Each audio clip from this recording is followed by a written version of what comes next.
Hey there welcome to the Outlook 33। तो आज हम लोग क्लास 10 का चैप्टर नंबर 13 कोई उम्मीद बढ़ नहीं आती उसे आज हम लोग अच्छी तरीके से पढ़ लेंगे और निपटा देंगे। तो बेसिकली आज का टेबल ऑफ कंटेंट क्या क्या होने वाला है। तो सबसे पहले हम लोग गजल गजल जो है उसकी तारीफ देखेंगे। गजल बेसिकली होता क्या है, बहुत तरह की चीज होती है, नज्म, हमद, गजल, शायरी, बहुत तरह के। तो गजल क्या होता है स्पेसिफिक, तो गजल के बारे में जानेंगे। और इस गजल के जो राइटर है वो बहुत ही ज्यादा पॉपुलर मिर्जा गालिब है, बहुत ही ज्यादा फेमस है। तुम इनको बारे में जरूर सुने होंगे, नाम तो एटलीस्ट सुने ही होंगे। और जो गजल है आज इसका गजल और साथ ही साथ इसकी तशरीह भी देखेंगे। और उसके बाद जो चैप्टर में थोड़ा सा वर्ड मीनिंग वगैरह रहेगा उस वर्ड मीनिंग को, क्वेश्चन आंसर को देख लेंगे। और उसके बाद एंड में कुछ एमसीक्यू का प्रैक्टिस करके सेशन को एंड कर देंगे। तो चलो देखते हैं कि सबसे पहले गजल की तारीफ देखते हैं, गजल होता क्या है। तो गजल अरबी जबान का लफ्ज है। गजल एक अरबिक वर्ड, ठीक, ये फारसी और उर्दू में भी इस्तेमाल होता है। गजल की लफ्जी मानी है औरतों से बात करना या औरतों की बातें करना या इश्क मोहब्बत का इजहार करना। इसमें बेसिकली अपने औरतों के बारे में बात करना या इश्क मोहब्बत का इजहार करने वाली चीज जो होती है ना, वो गजल में होता है। तो गजल अरबी से फारसी और फारसी से उर्दू में आए। आमतौर पर लफ्ज के मानी लिहाज से इसमें औरत के हुस्न जमाल की तारीफ की जाती है। बेसिकली औरत की हुस्न जमाल की तारीफ की जाती है इसमें, और इससे इजहार किया जाता है। मगर अपनी इब्तदाई दौर से गुजरने के बाद गजल में कई तब्दीलियां आई और इसमें बहुत वसअत पैदा हो गए। इस तरह गजल इस लायक बन गई, इसमें हयात कायनात के ताल्लुक हर किस्म का मजमून बयान किया जा सकता है। तो बेसिकली गजल में पहले सिर्फ औरतों के हुस्न मोहब्बत इश्क इस तरह की बात ही होती थी, हुस्न जमाल, उसकी इश्क मोहब्बत वाली बात। और अभी भी पुरानी जितनी भी गजल तुम्हें देखने को मिलेंगे उसमें इश्क मोहब्बत और हुस्न जमाल की ही बातें होंगी। लेकिन अब धीरे धीरे गजल में भी तब्दीलियां आई। अब गजल इस तरह के बन गया कि उसमें हयातो कायनात यानी नेचर और कुदरत, इस तरह की भी बातें गजल में की जाने लगी। तो ये था गजल का मोटा मोटी इंट्रोडक्शन। ये कहीं पे एग्जाम में तो पूछा नहीं जाने वाला है, लेकिन तुम्हें गजल क्या होता है इसका आइडिया होना चाहिए, इसके लिए था। तुम स्किप भी कर सकते हो। बट अब चलो स्टार्ट करते हैं। अब ध्यान से सुनना, क्योंकि ये जो मिर्जा गालिब राइटर है ना, ये तुम्हारे बोर्ड जो एग्जाम होने वाले हैं ना उसके लिए भी ये बहुत ही ज्यादा इंपॉर्टेंट है। और ऐसे मिर्जा गालिब बहुत ही ज्यादा फेमस है, तो इसके बारे में आने की चांसेस बहुत ही ज्यादा है। तो उसके बारे में अच्छे से सुनना। तो मिर्जा गालिब जो है 1797 में बॉर्न हुए और 1869 में इनका इंतकाल हो गया। तो इनका डेट ऑफ बर्थ एकदम याद रखना, क्योंकि इससे एक नंबर डायरेक्ट मिल जाता है। तो मिर्जा असदुल्ला खान गालिब, इनका पूरा नाम है मिर्जा असदुल्ला खान गालिब। तो मिर्जा इनका फर्स्ट नेम हुआ, असदुल्ला खान मिडिल नेम, और गालिब इनका लास्ट नेम। तो हम लोग मिर्जा गालिब के नाम से जानते हैं बेसिकली। तो गालिब की विलादत आगरे में हुई, तो ये आगरे में बॉर्न हुए, ठीक। अभी वो बच्चे ही थे कि वालिद का इंतकाल हो गया, वो बच्चे ही थे कि ये यतीम हो गए, इनके पापा का इंतकाल हो गया। इनके चचा नसरुल्लाह बैग ने इनकी परवरिश की। जो इनके अंकल थे एक नसरुल्लाह बैग, वो इनकी परवरिश की है। शादी के बाद गालिब दिल्ली आ गए, और शादी के बाद गालिब दिल्ली आ गए। और जो गालिब के बारे में बता रहा हूँ, ये है ना, इनकी जो शादी भी हो गई थी ना, बहुत ही अर्ली मैरिज है। मतलब कि 1810 में इनकी शादी हो गई। मतलब तुम देख रहे हो 1797 में इनका बॉर्न हुआ और 1810 यानी सिर्फ 13 साल की उम्र में इनकी शादी हो गई। जो अभी एक पाकिस्तानी ड्रामा आया हुआ है ना, क्या है, कुछ रील देखा था, मैरी या फिर कुछ नाम है इस टाइप का, तो उसमें भी एक टीनेज बॉय अंकल जो मैरिज किए, तो ये इनके भी उससे भी छोटे, मतलब 13 साल की उम्र में ये शादी कर लिए थे। और उसके बाद वो दिल्ली आ गए थे, ठीक। यहाँ के इल्मी और अदबी माहौल, इनकी शायरी ज़ौक़ की तरबियत हुई, यहाँ इनकी शायरी की पूरी तरबियत हुई। बहुत जल्द इन्होंने अपनी अलग पहचान बना ली और आला अदबी मकाम हासिल कर लिया। बहुत ही जल्द अपनी अलग पहचान बना ली। कोई एक इंसान को तुम जानते हो तो उसकी एक स्पेसिफिक, जैसे कि एम एस धोनी को जानते हो तो एक क्रिकेटर के नाम से उनको जानते हो, जैसे कोई एक लॉयर को जानते हो तो उसके उस प्रोफेशन की वजह से वो अपनी एक अलग पहचान बनाते हो। तो ये एक अलग ही पहचान बना ली एक शायरी की इस फील्ड में। गालिब नज़म और नसर दोनों पे यकसा कुदरत रखते थे। जैसे नज़म जो तुम जानते हो नज़म क्या होता है, और नसर एक तरह का स्टैंजा वाला जो चीज होता है ना, स्टोरी टाइप का जो, तो नसर दोनों अलग अलग डिफरेंट चीज है। जैसे कि शायरी एकदम डिफरेंट है और नसरी उससे भी ज्यादा एकदम डिफरेंट है, और दोनों में यकसा कुदरत है। मतलब कि दोनों पे एक जैसा कमाल था इनका। मतलब एकदम ऑलराउंडर थे, जितना अच्छा बैटिंग करते थे उतनी अच्छी बॉलिंग भी करते थे, वो हर चीज में एकदम महारत थे।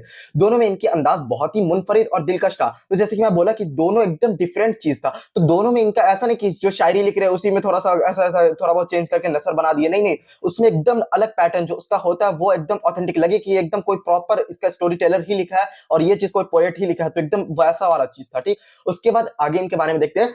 ख्याल की बुलंदी, मजमून आफरीनी और शौकी इनके कलाम की नुमाया खुसूसियात है। ये सारे नाम याद रखना इंपॉर्टेंट है, ठीक। इनकी शायरी में इंसान के वजूद और इसकी दुनिया के गहरे मसलों के बयान मिलते हैं। यानी इनकी शायरी में इंसान के बारे में, ह्यूमन बीइंग के बारे में, जो उनके जो डीप मसले होते हैं, डीप प्रॉब्लम जो होती है, उनका सॉल्यूशन इनके गजल में दिखता है, ठीक। गालिब जितने बड़े मुफक्किर थे उतने बड़े फनकार भी थे। ये मतलब जितना सोच विचार करके जो लिखते थे ना, उतने बड़े ये हुनरमंद भी थे, बहुत ही ज्यादा टैलेंटेड थे, ठीक। अपने कलाम की वसअत के साथ साथ गालिब अपनी सनाई और अपनी तबाई के लिए भी हमेशा याद रखे जाते हैं। मतलब ये कि गालिब जो अपने हुनर और टैलेंट के साथ साथ ये अपने इंटेलिजेंस के लिए भी जाने जाते हैं, ये तिबाई के लिए भी हमेशा याद रखे जाएंगे। सबसे बड़ी बात कि गालिब जो बुलंद मर्तबा शायरी में हासिल किया, वही मर्तबा इनकी नसर को भी हासिल किया। मैं बोला था ना, दोनों चीज में इनको कमाल हासिल था। तो जितना मर्तबा ये शायरी की वजह से जाने जाते हैं, उतना ही नसर में भी ये कमाल हासिल किया, उसमें भी एकदम टॉप लेवल के थे, ठीक। दीवाने गालिब बमुश्किल 2000 अशार लिखे हैं। दीवाने गालिब जो इनकी बुक है उसमें 2000 से ज्यादा अशार लिखे हैं। अभी कोई एक बंदे को अभी के टाइम में बोलो कि 4 लाइन का एक शायरी खुद से लिख के दिखाओ तो बहुत ही ज्यादा मुश्किल है। और वो उस जमाने में कोई इंटरनेट नहीं, कोई बड़े शायर नहीं, उस जमाने में ये खुद इतने सारा चीज और 2000 से ज्यादा शायरी लिखे हैं। लेकिन गालिब सिर्फ हिंदुस्तानी के नहीं, दुनिया के बड़े शायरों में शुमार होते हैं। तो ये सिर्फ इंडियन भर ही नहीं है, मतलब इंटरनेशनल लेवल पे, पूरे वर्ल्ड लेवल पे ये बहुत ही बड़े शायर में इनका शुमार होता है। ठीक, जाने जाते हैं। इनका खुतूत के मजमूए उर्दू मुअल्ला और अदब हिंद के नाम से शाये है। ये दोनों इन्वर्टेड कॉमा में, ये नाम याद रखना। मैं बोला ना जो जो चीज पे हाईलाइट कर दिया हूँ सबको याद रखता। तो ये है पूरा गालिब के बारे में। अगर तुम इतना चीज याद रखते हो तो तुम एक पेज बढ़िया से लिख लोगे। ऐसे एग्जाम के टाइम में कुछ इसके बारे में मैं स्पेसिफिक गालिब के बारे में वीडियो लेके आऊंगा, बट अभी के टाइम में तुम धीरे धीरे जितना चीज याद रखते जाओगे बाद में उतना आसानी होगा। तो एकदम अच्छे से एक बार पॉज करके रीड भी कर लो तो हमारी ये चीज खुद की चीज हो जाएगी। ठीक, अब आगे देखते हैं। तो कोई उम्मीद बढ़ नहीं आती, ये चैप्टर का नाम है। तो कोई उम्मीद बढ़ नहीं आती, तो गजल को देखते हैं। कोई उम्मीद बढ़ नहीं आती, कोई सूरत नजर नहीं आती, मौत का एक दिन मुअय्यन है, नींद क्यों रात भर नहीं आती। आगे आती थी हालत दिल पे हंसी, अब किसी बात पर नहीं आती, है कुछ ऐसी बात जो चुप हो वरना क्या बात कर नहीं आते। काबे किस मुंह से जाओगे गालिब, शर्म तुमको मगर नहीं आती। तो ये जो पूरी गजल जो है ना, ये एक अच्छी खासी लंबी गजल है, लेकिन ये क्लास 10 के एक चैप्टर में डालना था। तो इसमें से ना कुछ पहला स्टैंजा, उसके बाद सीधा 5th स्टैंजा में से कुछ एक लाइन निकाल दिया गया। तो ऐसा करके तोड़ मरोड़ के पूरा गजल को एक 5 लाइन में पेश कर दिया गया। ऐसा गजल बहुत ही लंबी है, 5 लाइन का थोड़ी होगा गजल। तो इस चीज का ना जो भी स्पेसिफिक, अगर तुम पूरे गजल का मानी देखना चाहोगे ना तो कुछ इतना कुछ खास नहीं निकलेगा, लेकिन एक स्पेसिफिक हर एक लाइन का जो तशरीह होगा उसका तो मीनिंग कुछ ना निकलेगा। और छोटा अच्छा है, हम लोग को लिखना कम पड़ेगा, कम याद करना पड़ेगा, ज्यादा रहेगा क्या फायदा। तो चलो स्टार्ट करें। ये इंग्लिश में भी यहाँ पे लिख के लाए हैं, जो इस चीज को उर्दू में दिक्कत होता है वो एक बार यहाँ पे भी पढ़ सकते हैं इंग्लिश में। तो एक लाइन का मतलब देखते हैं। कोई उम्मीद भर नहीं आती, कोई सूरत नजर नहीं आती, मतलब कोई सिचुएशन समझ में नहीं आ रही है, कोई सूरत नजर नहीं आती। यहाँ पे जो सूरत है ना वो शक्ल से ये नहीं है, सूरत मतलब है कोई पाथ, कोई रास्ता, कोई सिचुएशन ही नहीं नजर आ रही है। मौत का एक दिन मुअय्यन है, मौत का तो एक टाइम फिक्स है, लेकिन नींद क्यों नहीं रात भर नहीं आती। मतलब बोलिए एक जमाना था जिसमें हम खूब हंसा करते थे, लेकिन अब तो यार मतलब हंसने के बाद पे भी हंसी नहीं आती, एकदम मतलब मायूसी छा गई है कुछ ऐसी बात जो चुप हो वरना क्या बात करनी आती, है कुछ ऐसा रीजन जिसकी वजह से हम चुप हैं वरना हमको हर बात का जवाब देने आता है। ये है काबे किस मुंह से जाओगे गालिब, शर्म तुमको मगर नहीं आती। मतलब कोई आदमी बोलता है ना कि इतना पाप कर लिया, अब किस मुंह से हम जाए यार, मतलब अल्लाह से किस तरह से माफी मांगे, इतना बड़ा गुनाह कर लिया। तो यही बोले कि इतना हम दिन भर तो ये अयाशी और शराब ये सब में रहते, अब काबे किस मुंह से जाओगे, मतलब अपने आप को ये ब्लेम ठहरा रहे, तुमको तो शर्म आती नहीं है यार, किस मुंह से तुम जाओगे काबे। जैसे चल रहे थे रोड पे तो दो बच्चा था, ऐसे तो दो बच्चा था ऐसे टोपी पे पहना हुआ था, तो गाली गलौज करना स्टार्ट कर दिया कोई बात है। तो एक बोलता है कि टोपी पे पहन के गाली गलौज कर रहा है, तो मतलब एक होता है ना कि कोई नेक काम कर रहा है तो उसमें एक मतलब कि लगता है कि नहीं ये एकदम गलत है, इसकी तरफ ये चीज करके तो नहीं कर सकते। ऐसे उस सिचुएशन में इंसान मुसलमान ही रहता है, बट पता नहीं टोपी का कही है। तो वही है कि तुम किस मुंह से जाओगे काबे, मतलब तुमको तो शर्म नहीं आती, इतना काम पाप कर लिया अल्लाह भी माफ नहीं करेगा। ऐसा ये सब एक इंसान की सोचने में होता है ना। तो ठीक है, तो अब चलो इसका तशरीह देखते हैं हर एक लाइन का, तो वहां पे ज्यादा अच्छे समझ में आएगा।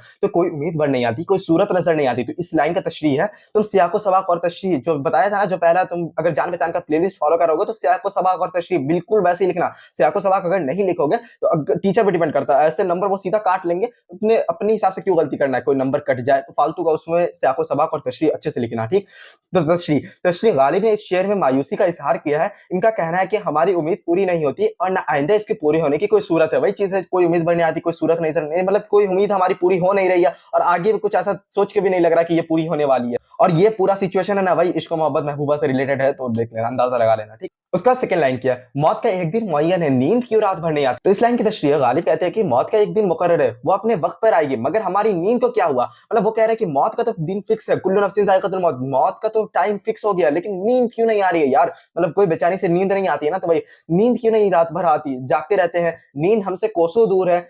इस शेर का एक मतलब ये भी है कि नींद तो किसी भी वक्त आ सकती है, क्या मौत की तरह इसका भी कोई वक्त मुकर्रर हो गया है जो हम रात भर जागते रहते हैं। अब होता नहीं कोई टेंशन में रात भर जागते रहते, तो वो एक अजम्पशन कर रहे हैं कि यार मौत की तरह लगता है कि इसका भी टाइम फिक्स हो गया है, इतना सोने की कोशिश कर रहे हैं, नींद ही नहीं आ रही है। अब लाइन थर्ड की बात करते हैं। आगे आती थी हाले दिल पे हंसी, अब किसी बात पर नहीं आती। तो इसका तशरीह गालिब कहते हैं कि इश्क में हमारा, इश्क हम बोले थे ना ये पूरा इश्क वाला, तो इश्क में हमारा हाल ये हो गया है कि पहले अपने हालत को देखकर खुद हंसी आ जाती थी कि हम कहां से क्या हो गए, लेकिन अब बदहाली का ये आलम है कि अब किसी बात पर हंसी नहीं आती। यानी मायूसी और अफसुर्दगी ने दिल को इतना पसंद मुर्दा कर दिया है कि हंसना भी भूल गए। पसंद मुर्दा यानी बुझा हुआ, मतलब कि दिल एकदम मुर्दा हो गया, आपको तो यार कोई चीज का मन ही नहीं करता, वैसा वाला। वही इश्क मोहब्बत में एकदम जो हो जाता ना ब्रोकन हार्ट वाला कहानी, वही वाला जितना भी तुम्हारा गजल मिलेगा ना, वो सारे शायर जैसे हस्ती अपने हवाब किसी, हम लोग मीर तकी मीर का पढ़े थे तो उसमें भी वैसे ही मतलब चक्कर लगा रहे थे, आ रहे थे, बाहर जा रहे थे, एकदम बेचैनी का आलम था। तो वैसे ही सारा इश्क मोहब्बत और वही महबूबा से रिलेटेड रहेगा, उसको इतना अच्छे उर्दू अल्फाज में पिरो के लिख देने का, इतना अच्छा गजल शायरी बन जाएगा। तो वही ये तो टैलेंटेड लोग थे बस। अब हम लोग चौथे लाइन की बात करते हैं। है कुछ ऐसी बात जो चुप हो, वरना क्या बात करनी आती है बहुत कुछ आता हमको, लेकिन हम चुप है कोई चीज की वजह से, समझे? तो ये इसका तशरीह देखते हैं। गालिब का कहना है कि मैं महफिल में किसी खास वजह या मसलहत से खामोश हूँ, मतलब मैं जो महफिल में जो चुपचाप बैठा हूँ ना, किसी एक रीजन से चुपचाप बैठा हूँ, ऐसा नहीं कि हमको मन कर रहा है चुपचाप बैठने का, किसी बात का जवाब नहीं दे रहा हूँ, मगर इसका ये मतलब नहीं कि मुझे बात करनी नहीं आती। अब हम चुपचाप है, इसका ये मतलब नहीं कि हमको जवाब ही देने नहीं आता, हमको आता सब कुछ है, लेकिन कोई रीजन की वजह से हम यहाँ पे चुपचाप बैठे हुए हैं। ठीक, वही रीजन वही है, इश्क मोहब्बत वाला। अब लाइन 5 की बात करते हैं। काबे किस मुंह से जाओगे, शर्म तो तुमको मगर नहीं आती। हम बोले थे ये पूरा गजल इतना चौड़ा लंबा चौड़ा था, इसका बीच बीच का लाइन दे दिया, तो अब तुमको इस लाइन से डायरेक्ट काबे पे पहुंच गया, तो ये एकदम एंड का लाइन है। लेकिन तुम्हें क्या, हर एक स्पेसिफिक लाइन से मतलब होना चाहिए, उसका जो क्वेश्चन आंसर है वो, उसके बाद जो इसमें से एमसीक्यू निकल रहा है, बस चैप्टर ये नहीं है। इसमें जो सबसे ज्यादा इंपॉर्टेंट है वो गालिब खुद है, वो जो राइटर है ना, वो बहुत ही ज्यादा इंपॉर्टेंट है। तो इस लाइन की तशरीह देखते हैं। ये गजल का मक्ता है। मक्ता क्या होता है, जिसमें लास्ट लाइन में शायर अपना नेम जो यूज करता है ना, कि काबे किस मुंह से जाओगे गालिब, तो यहाँ पे गालिब जो आया ना वो मक्ता है। ठीक, तो यहाँ पे किस मुंह से जाओगे, ये गजल का मक्ता है। शेर में गालिब खुद पर तंज कर रहे हैं, खुद पर ताना दे रहे हैं, खुद पर तंज कर रहे हैं कि तुमको किस मुंह से जाओगे गालिब, सारी जिंदगी तो तुम बुरे कामों में गुजारी है, सारी जिंदगी तो तुम बुरे कामों में गुजारे हो, अब मरने के बाद तुम्हें तो अल्लाह ही के पास जाना है, तो मरने के बाद यार किस मुंह से तुम जाओगे, सारी जिंदगी तो बुरे कामों में गुजारी है।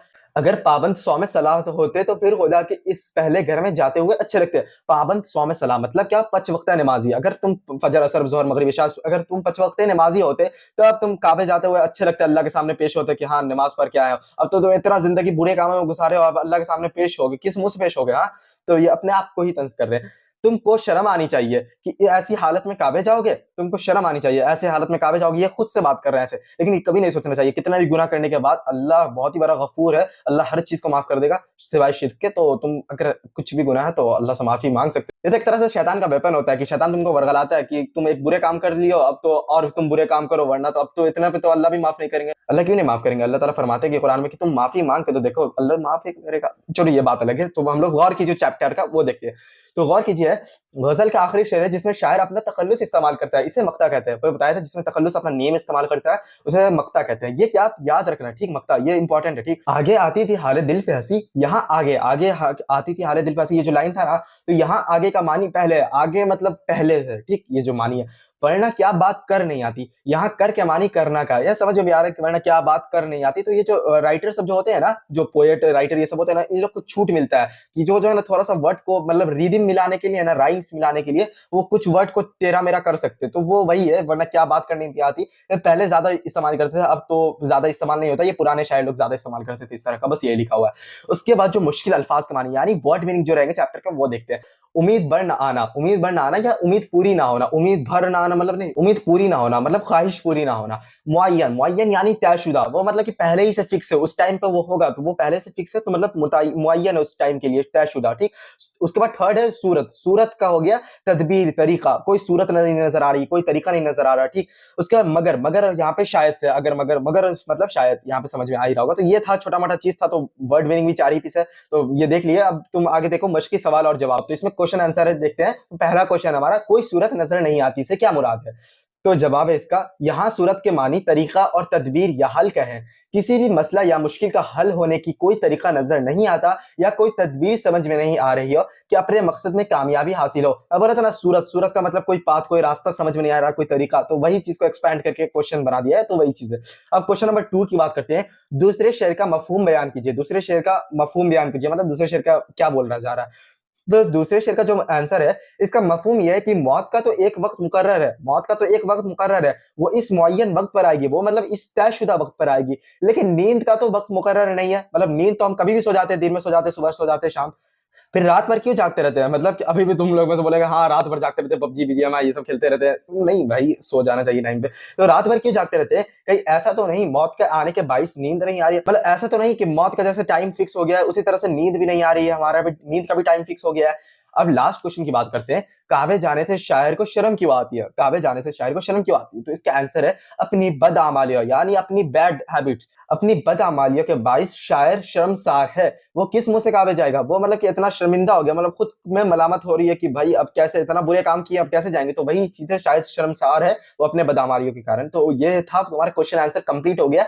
अब यहाँ तक तुम्हारा चैप्टर फुल्ली तरीके से एंड हो गया, छोटे मोटे से चैप्टर था ये एंड हो गया। अब लास्ट जो टाइम आ गया, अब एमसीक्यू का टाइम आ गया। अब एमसीक्यू के आंसर देने से पहले ना तुम बताना यार कमेंट करके ये जरूर बताना है तुम किस शहर से वीडियो देख रहे हो, अपने सिटी का नाम जरूर कमेंट करके बताना, उससे पता चलेगा मुझे कि अरे यार मेरे आउट ऑफ स्टेट से भी लोग देख रहे हैं, तो मुझे अच्छा लगेगा। तो इसी के साथ स्टार्ट करते हैं। तो भाई और बहनों सज्जन, आपके कंप्यूटर स्क्रीन पे ये रहा पहला सवाल।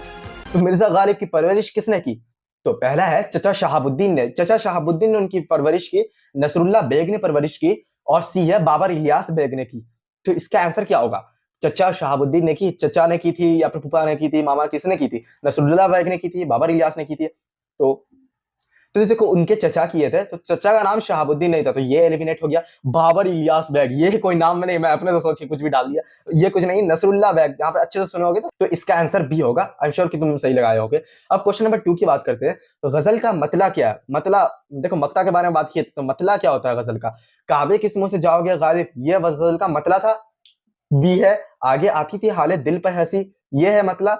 और सी है कोई उम्मीद बर नहीं आती। तो इस गजल का मतला क्या होगा? और मक्ता मतला, अगर इस सब में डाउट हो रहा है तुम्हें तो ये वाली वीडियो जरूर देख लेना, तुम्हें इसमें सारा डाउट क्लियर हो जाएगा। ये सब डिफरेंस नहीं रहना चाहिए, छोटा मोटा मतला मक्ता ये सब किसे कहते हैं। तो इसका आंसर जो होगा कोई उम्मीद बर नहीं आती। जो first line of the poem होता है ना, गजल जो होता है, उसे मतला कहते हैं, याद रखना। तो अब थर्ड की बात करते हैं। मुफक्किर का मानी क्या है? वो इतने बड़े मुफक्किर थे, उतने बड़े फनकार भी थे, ये वाला। तो मुफक्किर का मानी क्या है? स्पेसिफिक मानी क्या होगा अगर तुम इसे डिक्शनरी में देखोगे? तो फिक्र करने वाला, बी का होगा हुनरमंद फनकार, और सी होगा होशियार समझदार। क्या होगा? तो मुफक्किर का मानी है ना फिक्र करने वाला, मुफक्किरीन की जमा है मुफक्किर, तो मुफक्किर का फिक्र करने वाला। तो इसका जो आंसर है फर्स्ट का बी है, सेकंड का सी है, एंड थर्ड का ए है। तो इस तरह से आंसर है। तुमने कितना सही दिया कमेंट करके जरूर बताना किस शहर से हो, और नेक्स्ट वीडियो किस चीज पे चाहिए, क्या चल रहा है तुम्हारे स्कूल में, एग्जाम कैसे है, क्या है। अब हम लोग मिलेंगे नेक्स्ट वीडियो में अपने प्लेलिस्ट के अकॉर्डिंग। तो देख लेना कौन सा चैप्टर आ रहा है, और इसके लिए चैनल सब्सक्राइब कर लेना, अपने फ्रेंड के साथ जरूर शेयर कर देना। उर्दू ऐसे लिमिटेड लोग हैं, उसमें से तुम्हारे लिमिटेड फ्रेंड, तो जरूर शेयर करना अपने फ्रेंड के साथ एटलीस्ट कर देना। और मिलते हैं नेक्स्ट वीडियो में। टाटा बाय बाय, अल्लाह हाफिज।